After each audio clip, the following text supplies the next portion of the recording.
What's up, YouTube? I hope you're doing well. So today we're going to do a unboxing and review, first initial impressions of the Panacea X survival knife. So this came to my attention through Zachary Fowler's YouTube channel. He was a winner of a loan one of the seasons, and he gets sent a lot of products to play around with, which is pretty cool for him. But I just fell in love with the design of this knife, so I ordered one, and I got the package right here, and we're going to give it an initial review. So, I'll make sure I don't cut anything that may be in here, which I cut some piece of paper already. Let's see. Alright, so first thing, we have the little invoice here. Panacea X. They're from Nevada City, California. This knife cost $125, or 120. It was on sale, which was awesome, and $5 for shipping. And it says it usually ships within about 7 days. So I got a shipping notification on the 7th day, and I was like, dang, way to wait till last minute. But it actually showed up like in my mailbox the day I got the shipping notification.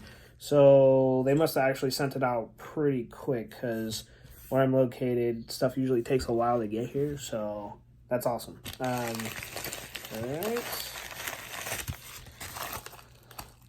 It came in little kind of flat rate kind of style foam packaging.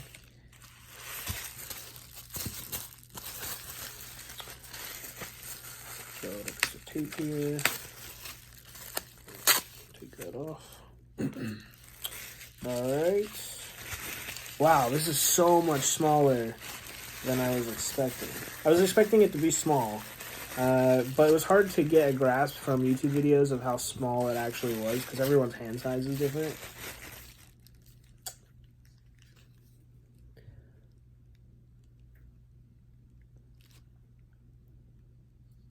Dude, that's so much smaller than I was expecting. That's kind of awesome.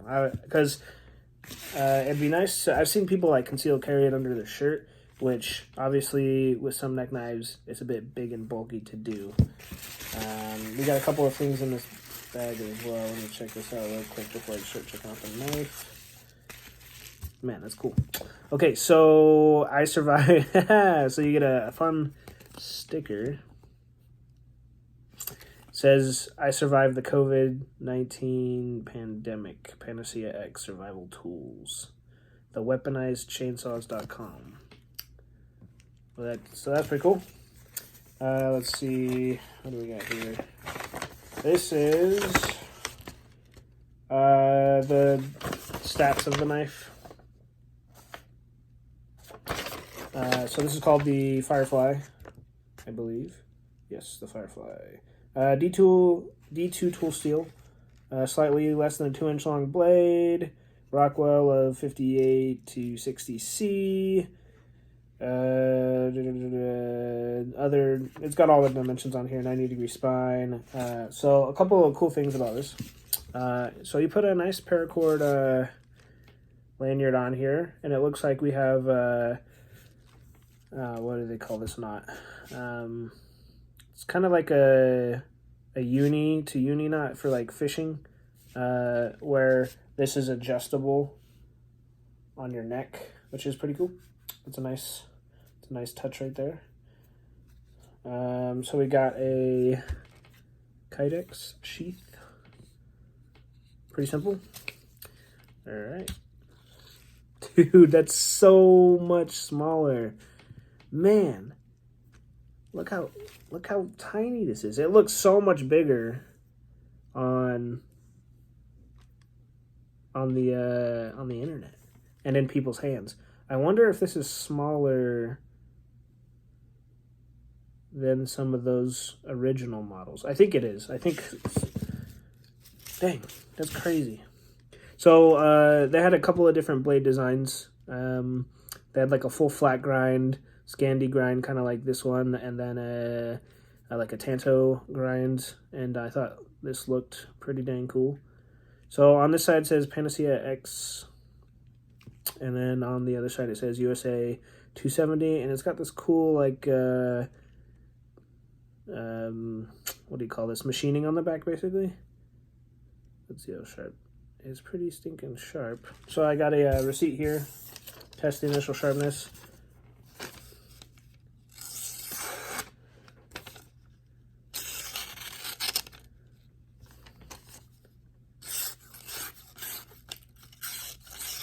So really, really sharp out of the box. It's from one piece of steel, the whole thing, which is, I don't know if I can focus on this or not, but yeah, one solid piece of steel. And now we have a little bit of an O-ring and a twist cap on the bottom here that has a little gritty ferrocerium rod in it. So part of the Firefly idea behind the knife is that it's a mini survival knife.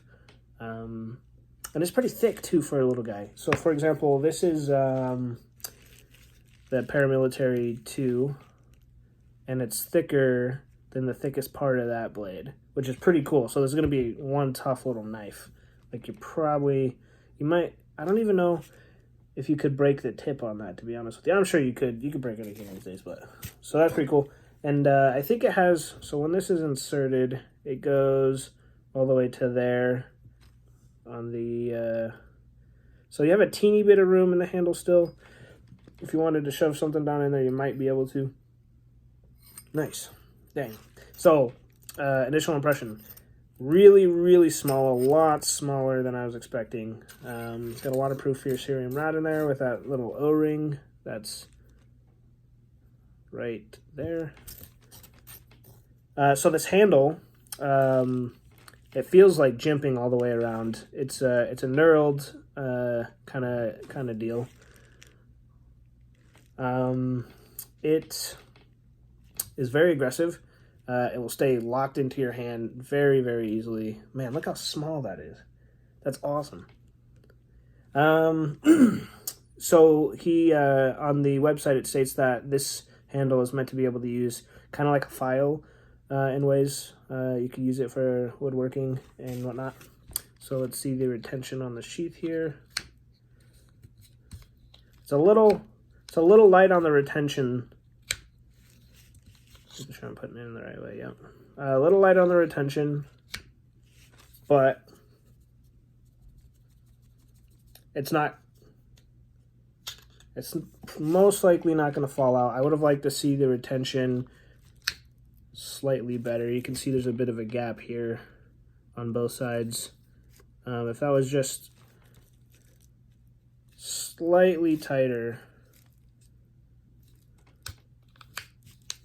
I'd be slightly happier, but I might be able to adjust that with a little bit of heat. We'll see. But I don't have any worries like this is going to fall out or anything. So it just doesn't have the super, super audible. It's kind of a soft clasp in there. Like if you give it a good tug, it'll come out pretty easy. But other than that, pretty sweet. Cool little knife. As long as you don't tug. Well, something that's cool is sometimes when you're trying to get a neck knife out, if you ever carry one, if the Kydex is actually too positive and too tight, it can be kind of a pain. You kind of got to jerk it out, which is probably not necessarily safe to be jerking a knife out next to your hard area, right? There we go. That sounded a little better. So other than that, it's pretty sweet. So far, do I think it's worth it for the money? I guess we'll find out. The next part of this video, we're gonna go out and we're gonna give it a little test. We're gonna do a mini one-stick fire to give this a challenge and see how it does. Cool. All right, we'll see you in the next part.